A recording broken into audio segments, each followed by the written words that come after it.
everybody. So for today's video, I kind of wanted to do a little bit of a recap of February. Month wasn't too bad for me. I'm still on the job hunt, still looking for things. But as a whole, on a personal level, it ended up being pretty okay. So one of the things I wanted to address were some of the, I've seen a lot of people do like favorites videos for the months, and I figured, I actually got some pretty cool stuff this month that I wanted to talk about. So today's video is my February favorites. Yay! Woo! And just as a reminder, none of these are paid product advertisements. It's just stuff that I've gotten this month that I've really liked. Yeah, nobody pays me to do this. I do it myself. So one of the things that's been bothering me this month is that my skin has just gotten super, super dry out of nowhere, and I don't know why. People were telling me it could be a combination of like my makeup wipes, of the weather drastically changing, this, that, the other thing, whatever. So I asked some friends for recommendations for moisturizers, and the number one product that came recommended to me was this CeraVe cream.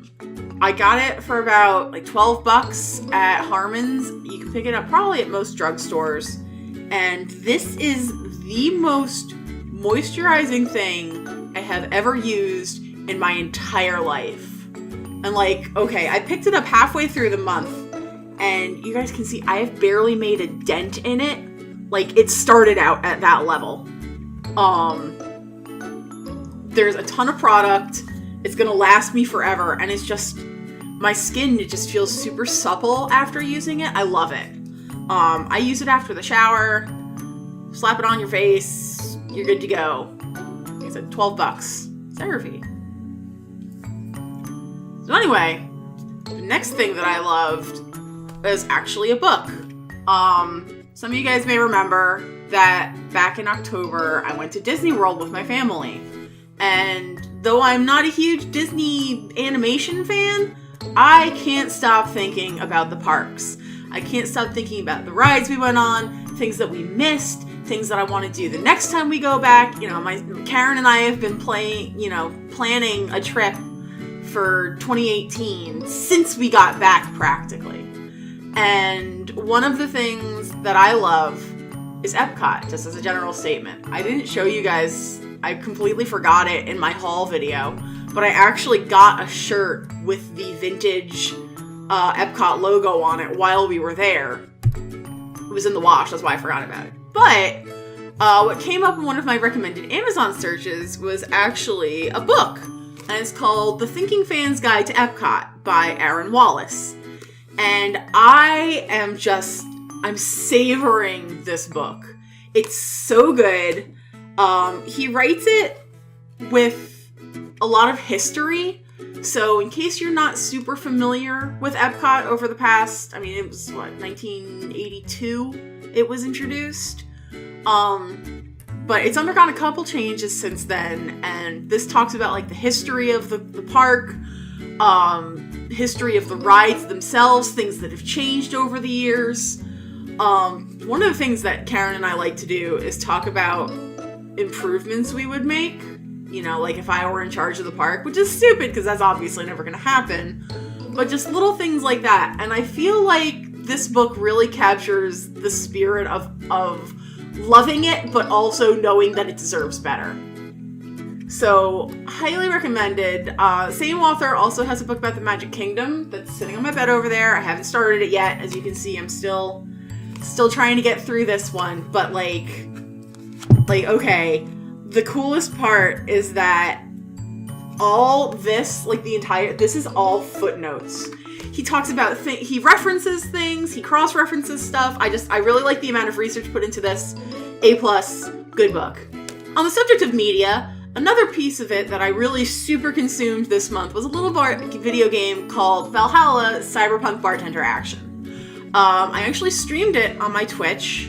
Who knows if I'll actually be able to get some clips of me streaming it in here. That never happens. But it's basically a visual novel that takes you in a direction that I was not expecting. You play as Jill, the bartender of a place called Valhalla. there are other bartenders you interact with patrons, you mix drinks, and I don't want to give too much away.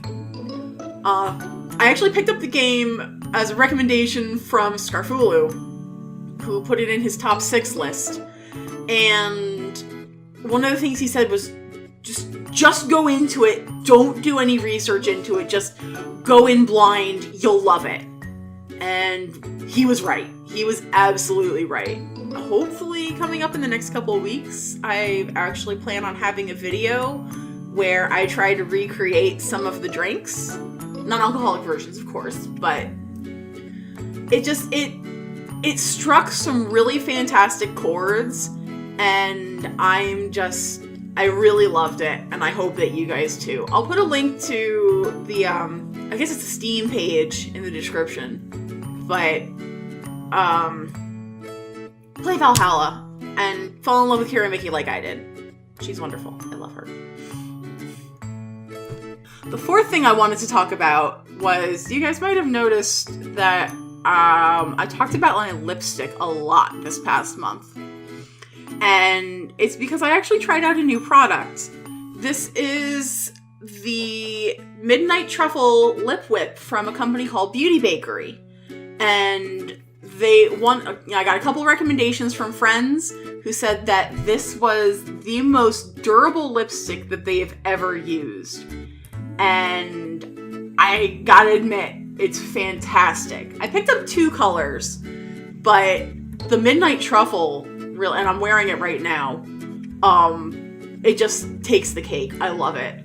I wore this to Toy Fair. I wore this in a couple of taste test videos, and that's one of the things that I always look out for. You know, I do so many taste tests on this channel that if I start out with wearing lipstick, it kind of wears off halfway through and it looks really weird and I need to stop and reapply and blah, blah, blah.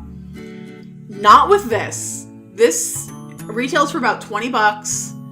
It's a little high, but trust me, you are paying for the quality. It is beyond compare. I want to get my hands on a couple more of these when I've got a little bit more money, but absolutely 5,000% recommended. Beauty Bakery. And like I said, this is the color Midnight Truffle. And last, but certainly not least, my number 5 for the month is actually my hair dye.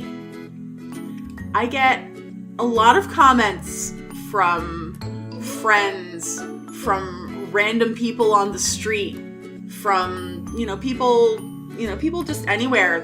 They want to know what brand my hair dye is, because it is so vibrant and long-lasting. And I don't actually have a bottle because, I don't know if you guys can tell, but I recently re-dyed my hair. I redid it on, this is coming out on Friday the 3rd, but I re-dyed my hair on Sunday night. That would have been the 26th, and it hasn't budged. This is fantastic. The product is Special Effects hair dye. The color is Atomic Pink. Some fun facts about my hair dye. It is UV reactive, so if I go under black light, it glows. It stains literally everything. My bathtub is pink. The sink is pink. Absolutely wear gloves when applying this, but I probably won't have to re-dye my hair for another couple months. And I love it. I will always advocate their product. The only thing that sucks about it is it is super hard to find. Like, I can't find it in stores. I've never been able to purchase it there. I've always bought it online. More recently, I've been buying it off of Amazon, but the price is a little steep. I've seen it go anywhere from like $12 to $16 a bottle. And that's high, I know. But like I said, for the quality, for the durability, for all of that, I can't recommend anything but this product. So that's it. I hope you guys all had a wonderful February. Let me know in the comments what you guys were like in this month, if there's anything that you think I should check out, as I am wont to do. But yeah, thank you so much. drop a like, drop a subscription, all that super happy fun stuff. And I will see you guys in the next video.